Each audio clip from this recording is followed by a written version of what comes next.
Hi guys, it's Kelly Latavola here, and I am back with another video for W+9. Today we are doing an Easter card, and we are doing minimal Copic coloring. I know you would think minimal Copic coloring and Kelly Latavola would not be synonyms, but we can make friends. So I am using the He Is Risen set, the Stamps and Dies, the Autumn Leaves Stamps and Dies, and the Modern Calla Lilies Stamps and Dies. Everybody, all Stamps and Dies. This is the Nautical Navy cardstock from W+9, and it is one of my favorites if I'm actually going to use a colored cardstock, which is rare for me. And then I put a little bit of adhesive on the back because the background, the Lily's background in the He Is Risen set completely covers an A2 size card. So with the Nautical Navy cardstock, I am using the Nautical Navy ink. So it's going to be a tone-on-tone look. It's going to be very subtle. It's much easier to see in real life than on camera. In fact, we are going to talk about some things that the camera can do that is just not nice to your card. And I don't mean the camera that I am filming with. I mean like taking your photos afterward and editing them. So here you can see it very clearly in the background, and because it's a large background stamp, I wanted to stand up to make sure I got good pressure, good coverage. Here, I have pulled out the some of the calla lilies and then some of the regular lilies. I'm sure that those lilies have a real name in real life, but I don't know what it is because I have a black thumb, and I unfortunately just murder plants that come into my home. So I'm using the Gina K amalgam ink. This is because I'm going to be doing some Copic coloring, and then I am just stamping on W+9 white cardstock. Here, the leaf up top is from the Autumn Leaf set. The leaf on the bottom is from the Calla Lily set. And this was the sentiment I was originally going with. There's two sentiments in the He Is Risen set, and this is the one that I wanted to use. But with how big my flower bouquet ended up being, it was too big. So you're going to think that this is a little bit strange because all I'm doing is like outlining the image.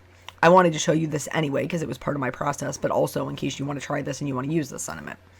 So I'm just using a C1 and just outlining it. And then going through, that's all I'm going to be doing to all of these images, is just outlining them. I saw my friend, very talented, wonderful woman, Jana Millen, had done a card, and she shared it on, I can't remember if it was Instagram or Facebook. I will link to it, where she did some like critters, and then she just outlined them with a Copic marker. And it was the cutest thing. It was just like the cutest thing. So I really wanted to try it. I'm so happy that I did, because I think that it's a really simple way to add color to things, especially if you're just learning how to use your alcohol markers, or if it's something that is very overwhelming to you. A lot of times people are overwhelmed by floral images, which I absolutely love, so I want to help all the people color them because they're so pretty. For the larger branch type leaves that I'm coloring here, I just left white in the center, so there would just be a little bit of green where it connected to its stem and then on the tips. But anyway, so hers was totally adorable, and it was unlike anything that I had ever even thought to do. So I really wanted to try it, and I like the way it came out. Except here's the I don't even know. So I chose more pastel colors because it's an Easter card, and Easter's just pastel to me. Okay, that's just the wheelhouse that I live in. And I really love the way they came out, and you can obviously see as I'm coloring here on the video that they're very easy to see. Okay, I didn't pick anything that was like a 0000. I mean, they're all like ones or twos. They're decently saturated colors. I mean, they're not like a 9-9, but you know what I'm saying. We're clearly putting color down that you can see.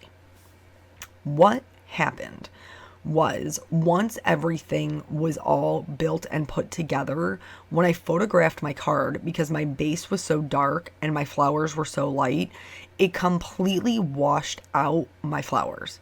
Like, it looked like I had just stamped white images. It's maybe not that drastic, but you couldn't really see any of the colors. And I was so just miffed by it.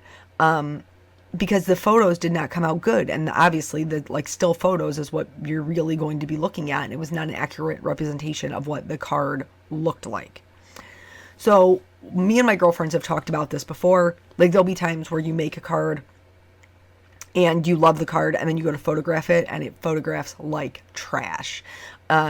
So for me, a lot of times that's if it has embossing on it, if it has foil on it, like any shiny elements, even though I love them so much in real life, are just like the kryptonite to my camera lens because they don't photograph well.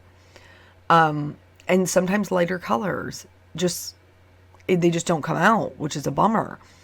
On the flip side, you can have a card where you're just like, meh, it doesn't look that great, but like it'll do. And then you photograph it and then all of a sudden it looks amazing.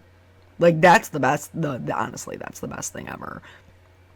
And there is dies for both the sentiments in the He Is Reason set.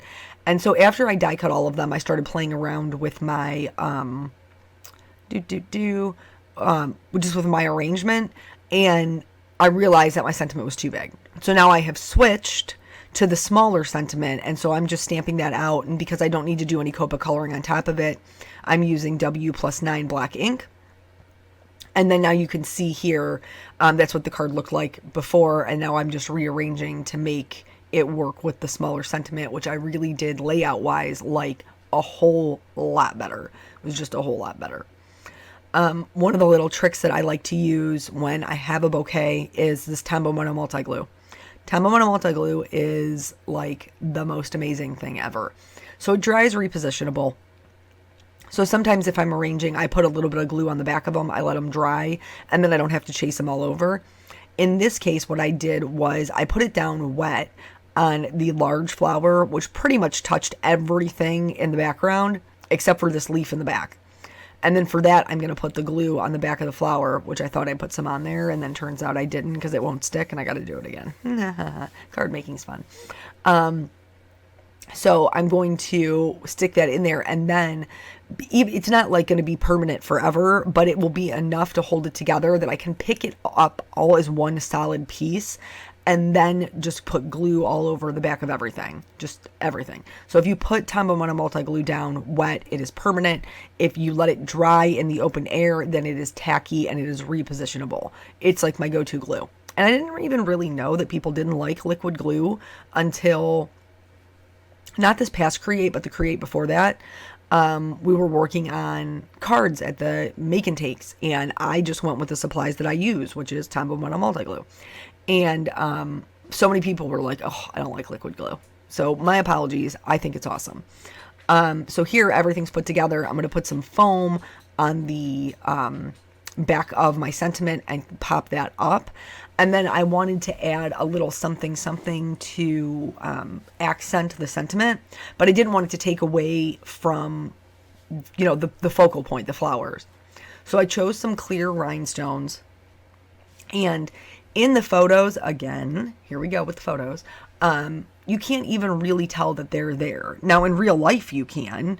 Like, if you look at it from up top, you know, they take on that same navy color as the background. But if you look at it from the side, they clearly look like, you know, white or, they're just clear. They're clear. You know what I'm saying? Like, you can see that they're there, that they exist. So then I put some clear Wink of Stella on it, and I walked away. And I took my photos and everything else. And I hated them so much. I shouldn't say that. I disliked them so much. And so I had to change it. Because I thought, well, maybe if I make the color darker on the card, then when I go to photograph it, it won't be as, like, desaturated. Turns out, I shouldn't say it's a terrible move, okay? I liked it better in real life without the bold colors. I just liked it softer. And unfortunately, I couldn't find a good way to photograph it that way. So decisions were made, and here we are. For the greens and the blue greens and even the yellows, I didn't mind it. It wasn't bad. I think where I went wrong was I probably should have tried to find a more toned down version of the pink and the purple. I think that's where it just got a little bit too bold for me personally. Now, by no means do I think the card is hideous or anything like that. I just, knowing what it looked like before, I preferred the softer look. So I will have, I'll have the photos for both over on the blog so that you can see what I'm talking about. A lot of people, when they photograph their cards, you know, you want to try to get natural light. That's ideal for capturing, you know, the most realistic colors and everything. But I have to film in the middle of the night. That's just what my situation is. So I have a light box. So a lot of times I'm not photographing in natural light, and I don't know if it would have been any better if I'd had the opportunity to. But here it was just like absolute nasty weather anyway. It was like snowing, then raining, and cold, and then I was out of town, and so I don't even know that I would have had the chance to try to photograph it outside. But then just going around, obviously I'm not taking the whole card apart. I just took the sentiment off, and I'm going to restamp that because when I pulled it off, it got all bent and bajiggity looking, and I don't want to put that back on the card. But here I'm just being very careful about that white outline, and then the white outline of the stamps and die cuts that are laying on top of it. That's pretty much, you know, just did the same thing I did before. Anything that was visible, I outlined. So yeah, I mean, I think it's really the purple. I don't even know if it's the pink. It might be the pink. But it's too much. I feel like it's too much. So here I'm just going to put that sentiment back on, and then I am going to go back over it with the clear Wink of Stella again, because I felt like maybe I covered some of it up with the, you know, additional color. I probably didn't, but I didn't want to risk it because I love all the shimmers. So, yeah, that's it. That's the whole card. So thank you guys so much for joining me, and I will catch you on the next video. Bye.